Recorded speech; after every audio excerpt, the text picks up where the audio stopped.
Hello students, आज कमल sir blast करने वाले हैं। अच्छा, ब्लास्ट कैसे पता है? इंडेक्स नंबर जो चैप्टर है ना, उसमें आप इंडेक्स नंबर ढूंढना तो सीख गए, लेकिन उसका यूटिलाइजेशन कहाँ कहाँ कैसे कैसे होता है एक ही दिन में सब क्लियर। और वो भी कैसे पता है? सब जितने भी सम्स लिए ना, सब एग्जाम के। और सिर्फ इतना नहीं, हर एग्जाम में से वो सम कवर करता है। यानी आज के लेक्चर में आपको ऐसा लगेगा सर जी सब पेपर सॉल्व हो गए, लेकिन बातों से नहीं, काम से काम करते हैं। स्टार्ट करेंगे lecture. Exercise 1 section C sum number 8 जुलाई 22 में पूछा गया है। अब ये क्वेश्चन था किसका? तो सिंपल सुनो, रियल वेज। किसके लिए था? Real veg. Find real veg. अब रियल वेज यानी reality of the ways.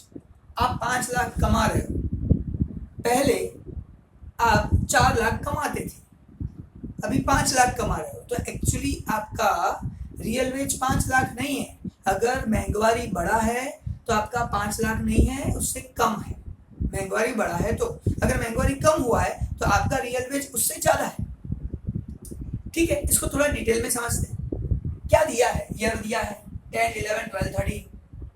Average wages, आपको ये वेजेस अवेलेबल है, और most IMP cost of living index available है।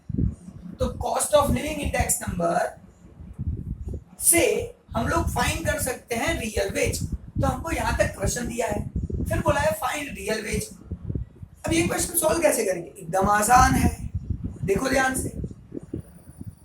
Cost of living index number 120, wages है एक्चुअली 35,000। तो मैंने बताया ना कि अगर महंगाई बढ़ा है, देखो महंगाई 20% बढ़ा है, अब तो आप लोग इंडेक्स नंबर में ब्रिलियंट हो चुके हैं। तो इससे ये तो पता चलता है 20% महंगाई बढ़ी है, तो आप एक्चुअली 35,000 नहीं कमा रहे हो, उससे कम कमा रहे हो। तो रियल वेज कैसे फाइंड करोगे? एकदम आसान। आपका जो एवरेज वेजेस है 35,000, वो लिखो 35,000 divide by cost of living index number 120 percentage. आपको कैलकुलेटर में करना है 35,000 डिवाइड बाय 120 परसेंटेज का साइन दबा दो, तो आपका जो आंसर आएगा वो आएगा 29,166.6666 कंटिन्यूस। तो देखो एक्चुअली तो आप एवरेज 35,000 कमा रहे हो, लेकिन महंगाई बढ़ने के हिसाब से एक्चुअल आपने कितना कमाया है? 29,166। इसे बोलेंगे रियल वेज। खत्म सा। 1 मार्क में पूछते हैं तो भी आना चाहिए। कभी कभी पूछते हैं रियल वेज फाइंड करने के लिए कौन सा इंडेक्स नंबर यूज होता है? Sir ji cost of living index number use होता है। सिंपल। ये था 2010 का रियल वेज। अब 2011 में महंगाई और बढ़ी 150, तो इसके हिसाब से 150 तो 40,000 डिवाइड बाय 150 परसेंटेज, आंसर आएगा 26,666। एक्चुअली कमाया 40, लेकिन रियल बात करोगे तो 26 ही कमाया, क्योंकि सामने महंगाई 50% बढ़ा है। चलो, कोई स्टूडेंट्स टेक्स्ट बुक में देखेगा तो फॉर्मूला क्या है? 35,000 real average wage divide by cost of living index number 120 into 100। बात एक ही है, यहाँ पे परसेंटेज लगाया या इंटू 100 किया, एक ही बात है। चलो, अब ये दोनों तो आपके लिए आसान है ना। 42,000 divide by 130 percentage. Next 50,000 divide by 160 percentage. ये मिले मुझे रियल वेजेस। सम खत्म हो गया, इतना आसान था। अब सोचो, इंडेक्स नंबर का एक यूज रियल वेज फाइंड करने के लिए, समझ में आ गया? खत्म। इसलिए बोल रहा ब्लास्ट करने वाला, रियली पता चलेगा यूजेस कहाँ है। Next sum, exercise 1 section C sum number 9। अब ये सम देखो, जुलाई 18, जुलाई 19, मार्च 19, मार्च 22, 4 बार आ चुका है, और उसी से मैं सिखाने जा रहा हूँ। क्वेश्चन में क्या है देखो, wholesale price index number in 2014 is this, 2015 is this. ये होलसेल प्राइस इंडेक्स नंबर दिया हुआ है। हमको क्या फाइंड करने को बोल रहा है? फाइंड रेट ऑफ इन्फ्लेशन अब इससे ये पता चल गया sir rate of inflation find करने के लिए होलसेल प्राइस इंडेक्स नंबर चाहिए, ये कॉस्ट ऑफ लिविंग इंडेक्स नहीं चाहिए। तो ये 1 मार्कर क्वेश्चन में ध्यान होना चाहिए। अच्छा, अब रेट ऑफ इन्फ्लेशन का फॉर्मूला क्या? तो स्टूडेंट्स अब मैं फॉर्मूला लिख लेता हूँ, क्योंकि एग्जाम में तो फॉर्मूला से ही काम करना है। कॉन्सेप्चुअली बात करेंगे तो बहुत आसान है, बाकी फॉर्मूला से बात करेंगे। यहाँ पे कॉन्सेप्चुअली सीखना है तो दूसरे लेक्चर्स है मेरे जहाँ पे कॉन्सेप्ट सिखाए गए। यहाँ पे फॉर्मूला की बात करूँ, 2015 index number minus 2014 index number divide by 2014 index number into 100, ऐसा करना पड़ेगा। Inflation rate is equal to current minus base divide by base into 100। अब ये भी कौन सा इंडेक्स नंबर है? Wholesale price. यहाँ पे कौन सा इंडेक्स नंबर था? Cost of living index number. चलो अब तो ठीक है ना। 15 ये रहा 2015, 181.2 minus 177.6 divide by 177.6 current minus base divide by base into 100। अगर आप ये करोगे आपका आंसर आएगा 2.03। सम खत्म, सिंपल। अब देखो ये सम 4 बार पूछ चुके हैं, लेकिन पता क्या चला? यूज ऑफ इंडेक्स नंबर यहाँ यूज होता है, थियरी में पढ़े थे अलग अलग यूजेस, यहाँ पे प्रैक्टिकल एप्लीकेशन।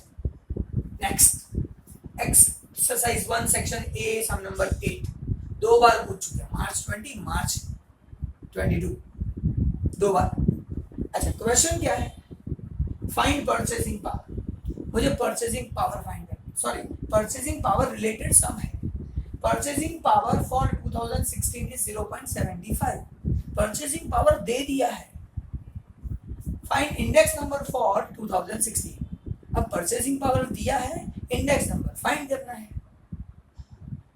अब एक और बात बता देता हूँ, परचेसिंग पावर में कौन सा इंडेक्स होता है? सर यही cost of living index number purchasing power के लिए काम आता है। परचेज करने की कैपेसिटी, यहाँ पे रियल वेज कम हो गया जैसे, वैसे ही ये परचेसिंग पावर का फॉर्मूला है। परचेसिंग पावर में भी यही यूज होता है।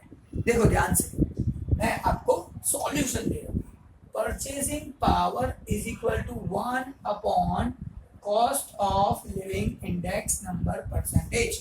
यानी स्टूडेंट्स बुक में क्या दिया है? 1 upon cost of living index number into 100, यानी मैं परसेंटेज साइन लगाऊं, बात एक ही है जैसे यहाँ है। यहाँ पे wages upon cost of living index number था, यहाँ पे 1 upon cost of living index number. इससे पता यही चलता है कि हमारा पावर कम हुआ या बढ़ा, परचेज करने का पावर। चलो देखते हैं। पीवी परचेजिंग पावर तो दिया है 0.75, इसका मतलब मेरे पास आंसर है 0.75। ए इंटू 100 में लगा ही देता हूँ क्योंकि यहाँ पे परसेंटेज मेरे पास अवेलेबल नहीं है। Is equal to 1 upon cost of living index into 100। अब सोचिए मुझे कॉस्ट ऑफ लिविंग इंडेक्स चाहिए, तो इसको ऊपर ले जाओ, 0.75 को नीचे। आप लोग इक्वेशन सॉल्व करना तो जानते ही हो। तो ये cost of living index number is equal to 100, ये तो है ही, नीचे आएगा 0.75। आपको 100 upon 0.75 is equal to 133.33। Sum खत्म हो गया। अब इससे फिर से और चीज, सर पहले आपने सिखाया रियल वेजेस, तो wages upon cost of living index number, फिर सिखाया आपने इन्फ्लेशन रेट, तो उससे होलसेल प्राइस इंडेक्स नंबर का यूज करके हम फाइंड कर सकते हैं। फिर सिखाया purchasing power, 1 upon cost of living index number, ये दोनों कनेक्टेड है। Wages upon cost of living index करोगे तो रियल वेज मिलेगा, 1 upon cost of living index number करोगे तो परचेसिंग पावर मिलेगा। अब परचेसिंग पावर दिया था और मैंने इंडेक्स नंबर फाइंड किया, यही तो नया है और कुछ नया तो है नहीं। तो आंसर है 133.33। सम खत्म। Next exercise 1 section C sum number 7 अगस्त 20 में पूछा गया था। अब क्वेश्चन क्या है? Cost of living index number increase from 280 to 340, यानी पहले कॉस्ट ऑफ लिविंग इंडेक्स था 280, अब कॉस्ट ऑफ लिविंग इंडेक्स है 340, यानी इतना बड़ा खर्चा। Wages increase from 35,500 13,500 to 14,750। अब वेजेस यहां से यहां बढ़ा, फाइंड रियल गेन और लॉस। अगर इसको ये फायदा हुआ या नहीं हुआ वो ढूंढना है। तो स्टूडेंट्स आप लोग बहुत आसानी से ढूंढ सकते हैं। देखो एक सिंपल एग्जांपल से बता, 280 जब था उस टाइम पे वेजेस था 13,500, उस टाइम पे 13,500 वेजेस था। अब इंडेक्स नंबर 340 हो गया, तो वेजेस कितना होना चाहिए ये ढूंढ लो। ये पता नहीं है, देखो इतना है, होना कितना चाहिए वो ढूंढना है। 280 पे 13,500 तो 340 पे कितना, तो सॉल्व करते हैं। 340 मल्टीप्लाई 13,500 डिवाइड बाय 280, ये सॉल्व करोगे 340 मल्टीप्लाई 13,500 डिवाइड बाय 280, आपका जो आंसर आएगा 16,392.85। इतना वेजेस होना चाहिए 340 के हिसाब से, लेकिन एक्चुअल वेजेस तो 14,750 है। तो ये जो 16,392.85 है, इसमें से मुझे माइनस करना पड़ेगा 14,750, आंसर आएगा ये है मेरा लॉस। It's actually loss. क्यों? सैलरी इतना होना चाहिए, है इतना, तो जो डिफरेंस है वो है मेरा लॉस। सब खत्म हो गया, लिखना है लॉस। अगस्त 20 में ही पूछा गया है। देखो कैसे कैसे यूज होता है इंडेक्स नंबर का आपकी लाइफ का। ये कैलकुलेशन जो है ना, अगर फ्यूचर में करना शुरू कर दिया तो इसके हिसाब से हम लोग समझ सकते हैं कि हम कहाँ है। अब प्रैक्टिकल एप्लीकेशन आया है। चलो ऐसे ही सेम आगे बात करेंगे। Exercise 1 section C sum number 11 मार्च 23 में पूछा गया है। क्या लिखा है भाई? डिस्पोजेबल इनकम 2014 में था 25,000। अब cost of living index number find करना। 16 में 120, 14 के बेस पे 16 में 120 हमारा cost of living index number है। तो पूछ रहा है भाई इनकम कितना होना चाहिए, ये सभी तो है। देखो 25,000 था। अब दो तरीके से ढूंढ सकते हैं, एक तो 120 है इंडेक्स नंबर, यानी 20% बढ़ा है, तो इसमें भी प्लस 20% करोगे 30,000 आंसर आ जाएगा। कोई बोले नहीं सर मुझे तो ये मेथड से नहीं करना है, कॉन्सेप्ट पता चला 20% बढ़ना चाहिए, तो ये 25,000 में 20% बढ़ना चाहिए। दूसरा एक मेथड है इंडेक्स नंबर से सीधा मल्टीप्लाई कर इनटू 120%, तो 25,000 इंटू 120% आंसर आएगा 30,000, तो भी क्लियर हो जाएगा भाई। इन शॉर्ट इतना 30,000 उसका इनकम होना चाहिए कॉस्ट ऑफ लिविंग इंडेक्स के हिसाब से। सम खत्म, happy happy. Next exercise 1 section A sum number 7 March 18, 19, 22 तीन बार आ चुका है भाई।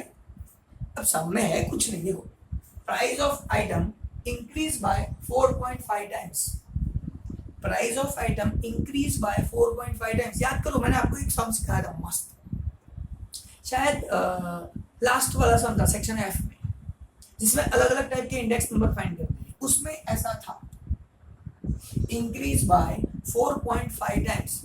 तो पहले तो 4.5 टाइम्स, पहले 100 था ऐसा मानो, 100 इंटू 4.5। देखो 4.5 टाइम्स, टाइम्स यानी मल्टीप्लिकेशन, तो 100 को 4.5 टाइम्स यानी 4.5 करके मल्टीप्लाई कर दिया, आंसर आया 450। 4.5 टाइम्स 450, ये 450 इंक्रीज करना है, इसको इंक्रीज करो, मतलब पहले 100 था प्लस ये 450 करो, आंसर आया 550। ये है index number. Find index number, कर दिया इंडेक्स नंबर फाइंड। कर चुके हो स्टूडेंट्स, अगर मेरे आगे के लेक्चर देखे ना 100% क्लियर। आज एप्लीकेशन सिखा रहा हूं कैसे यूज करोगे बस, और वो भी ऐसा लगेगा सर सारा सब पेपर ले लिया, कोई पेपर नहीं छोड़ा। ऐसा आपको रियलाइज होगा। चलो लास्ट वन, इलस्ट्रेशन 24, सम नंबर 2, मार्च 18 में पूछा गया था। अब इसमें क्या बोला है, last year index number is 8/9 times Fisher index number. अब इसको लिखेंगे कैसे sir ji, last year index number is 8/9 times यानी मल्टीप्लिकेशन ऑफ फिशर, यानी लास्ट ईयर जो है is equal to 8/9 into IF, ऐसा है। फिर बोला है इफ फिशर इंडेक्स नंबर 180, मतलब ये फिशर का आंसर हमें दे दिया है, तो 8/9 इंटू फिशर आंसर 180। अब ये सॉल्व करेंगे, 9 2 8 2 16, 160, last year index number is 160। Find Paasche index number, मुझे ढूंढना है पाशे, लास्ट ईयर नहीं ढूंढना है। मेरे पास लास्ट ईयर है, फिशर है, अब मैं पाशे ढूंढ सकता हूं, लेकिन पहले फॉर्मूला लगाना पड़ेगा फिशर इंडेक्स नंबर का।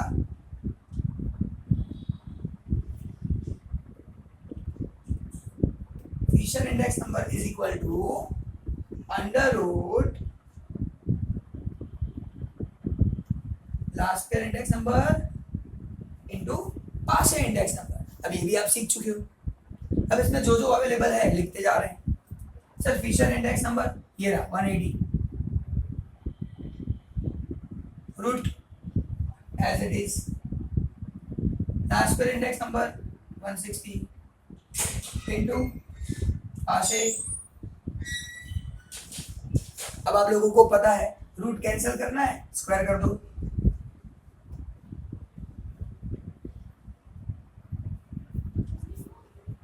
यहां पे 180 इंटू 180, 2 टाइम्स, ये स्क्वायर करोगे तो रूट साइन कैंसिल।